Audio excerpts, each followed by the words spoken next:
पूरी सरकार गंभीरता के साथ इसके लिए काम कर रहे हैं। हम चाहते हैं कि जैसे हमारे शहरी इलाकों का विकास हो रहा है उसी तरीके से जो हमारे दूर दराज के क्षेत्र हैं, ग्रामीण क्षेत्र हैं, वहाँ भी एकीकृत रूप से समान रूप से विकास पहुँचे। मैं आप सभी बैंकिंग सेक्टर के लोगों का ध्यान इस ओर दिलाना चाहता हूँ कि अभी जब आप पढ़ रहे थे तो आप यहाँ से बात कर रहे थे, तो अभी भी जो हमारे 9 जनपद हैं, उन 9 जनपदों का अभी उतना योगदान अभी नहीं आ पा रहा है इसमें जितना आना चाहिए। और विशेषकर से हमारे 3 जिले रुद्रप्रयाग, बागेश्वर और टिहरी जो ऋण की कमी वाले जिले हैं, आपसे मैं अनुरोध करूंगा कि इन जिलों को ऋण आवंटन में विशेष रूप से ध्यान दिया जाए और समान रूप से इनको भी आगे बढ़ाने के लिए हमारी योजना बने। इसके साथ ही जो पीएम किसान सम्मान निधि स्कीम के अंतर्गत 7.60 लाख लाभार्थी हैं और 6.89 लाख किसानों को क्रेडिट कार्ड दिए गए हैं, जबकि राज्य में अभी भी 71,000 किसान जो है क्रेडिट कार्ड की जो सुविधा है उस सुविधा से भी छूटे हुए हैं। इस कमी को पूरा करने के लिए भी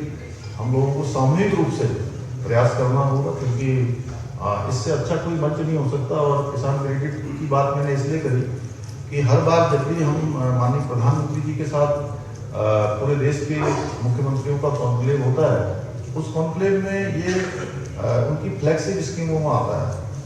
तो इस पर विशेष रूप से उनका भारत सरकार का भी फोकस है। तो इस ओर हमें भी ध्यान देने की आवश्यकता है। भाइयों बहनों, बैंकों के अलावा हमारी सरकार आम लोगों के लिए जो सब्सिडी है, क्रेडिट लिंक योजनाएं हैं, ब्याज अनुदान जैसी अनेक योजनाओं को लागू कर रही है, जिसमें मुख्यमंत्री स्वरोजगार योजना है, दीनदयाल उपाध्याय सहकारिता किसान कल्याण योजना है, ऐसी अनेकों योजनाएं, चाहे वो आज कृषि के क्षेत्र में, सहकारिता के क्षेत्र में, पशुपालन के क्षेत्र में, पर्यटन के क्षेत्र में अनेक योजनाओं पर हम काम कर रहे हैं। मेरा बैंकों से ये निवेदन रहेगा कि राज्य में ऋण का जो प्रभाव है वो बढ़ाने के लिए उन्हें भी इन योजनाओं का लाभ उठाना चाहिए। मेरा बैंकों से एक और महत्वपूर्ण आग्रह है कि आप राज्य के सभी किसानों को किसान क्रेडिट कार्ड उपलब्ध करवाने के लिए एक विशेष कैंपेन चलाएं, जिससे ऋण का लाभ किसानों तक सही समय पर पहुंचे। यहाँ पर एक बात और अहम है कि हमारे राज्य की जो जलवायु है, यहाँ की जो भौगोलिक परिस्थिति है, इसमें बागवानी है, एरोमेटिक है, plants, medicinal plants, dairy, fishery, मधुमक्खी पालन, मशरूम पालन, जैविक कृषि के लिए सर्वाधिक अनुकूल यहाँ का जो वातावरण है वो है। और इन क्षेत्रों में भी ऋण प्रभाव को बढ़ाने के लिए विशेष कैंपेन आप चला सकते हैं, क्योंकि मेरा ये सुझाव है कि इसमें जो बातें मैं लोगों के बीच में गया हूँ,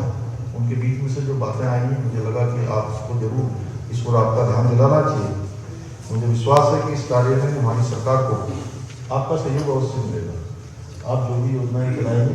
आप जिस दिशा में भी आप ध्यान करेंगे, वहाँ हम लोग आपके सहयोग में खड़े हैं। और आप सबको पता ही है कि प्रदेश में जो आजकल विकसित भारत संकल्प यात्रा चल रही है, और मैं भी लगातार उनके जो लाभार्थी हैं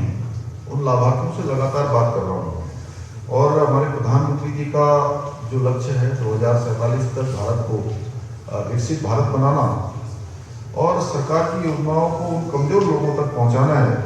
जो इन योजनाओं के पात्र तो हैं, लेकिन जानकारी के अभाव में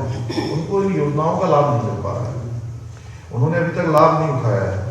मैं सभी हितधारकों से, विभागों और बैंकों से अपील करता हूँ कि इस यात्रा में बढ़ चढ़कर भाग लें, और जो भी अभी 26 जनवरी तक यात्रा चलनी है अपना योगदान दें, क्योंकि मैंने भी तय किया है प्रत्येक जनपद में हर एक दिन जो उनकी यात्रा होती है तो 10 से 15 लाभार्थियों से स्वयं में बात भी करता हूँ। आप सब लोगों से भी मैं अपील करता हूँ कि इनमें अपना जो भी योगदान हो सकता है योगदान दें, लोगों को जागरूक बनाएं तथा सरकार की योजनाओं को आम लोगों तक पहुँचाने में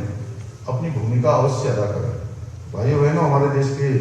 यशस्वी प्रधानमंत्री आदरणीय नरेंद्र मोदी जी ने हमें किसानों की आय दुगना करने का लक्ष्य दिया है,